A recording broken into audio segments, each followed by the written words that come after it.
quick before the video bit. I had some editing issues with this, so I apologise. For some reason we lost the video, but I still had the audio, so please enjoy this video. I just thought I'd do a quick review of a book that I was sent by the publisher in e-copy, The Priory of the Orange Tree. And I'm gonna just start with a rough description of the book. So, a world divided, a queendom without an heir, and an ancient enemy awakes. It had all of these promises and all of this going on, and it's been very hyped and it's been talked about constantly. And then I read it. And the irony is, it's not actually a bad book. There's no... It's very much not a bad book. But this is my Goodreads review, and I'll read it to you. I gave it 2.5 if I could give it a 0.5. But it's not a bad book by any means. It's just... Here we go. I can't stress how unoriginal this book is. I was really expecting a game changer, the way everyone was raving about it. The only edgy to it, the only thing edgy about it, is the main character being racially diverse and queer. But it doesn't make it a better novel. An inclusive one, absolutely. But you can't rehash 20th century fantasy literature and expect thunderous applause when all you've done is nothing but reboot it for a modern reader looking for representation. The Priory of the Orange Tree fits conveniently into its genre: sword fights, enchanted objects, quests, big bad returning from the depths. The characters are archetypes too. Queens, sorcerers, alchemists. It's kind of by numbers fantasy, and its probably nearest relative is like the Aragon books. But you would have expected the genre to grow by now. It's essentially 21st century Tolkien without the talent. And I mean that, without the talent. I mean, Tolkien is basically fantasy god.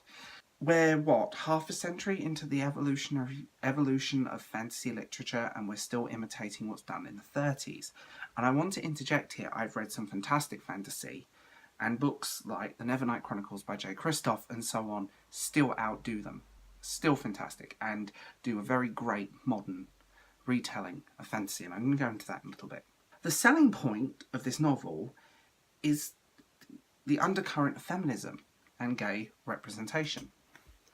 I've seen people christen this book the feminist reclaiming of high fantasy. The moment a book tries to appeal to you, to appeal to your politics, to sell itself to you, that means it has nothing else going for it. And Priory doesn't. It's a rehash, a reboot. I guarantee you'll read this story and these characters before in some form. You'll see it over and over and over again from somewhere else and somewhere better. The fact that it stars a lesbian romance does not compensate for that.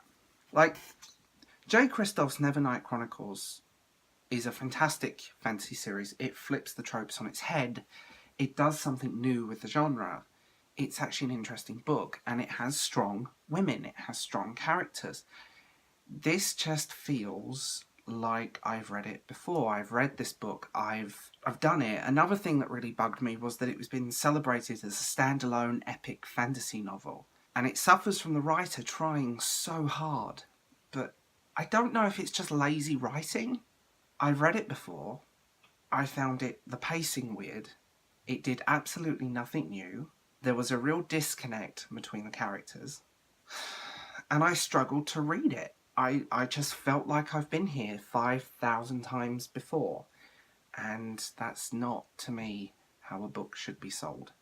That's not, to me, what a great book that I've read. Yes, it's a slow-paced fantasy novel. It's not a bad book, but it's lazy. It's been there, done that.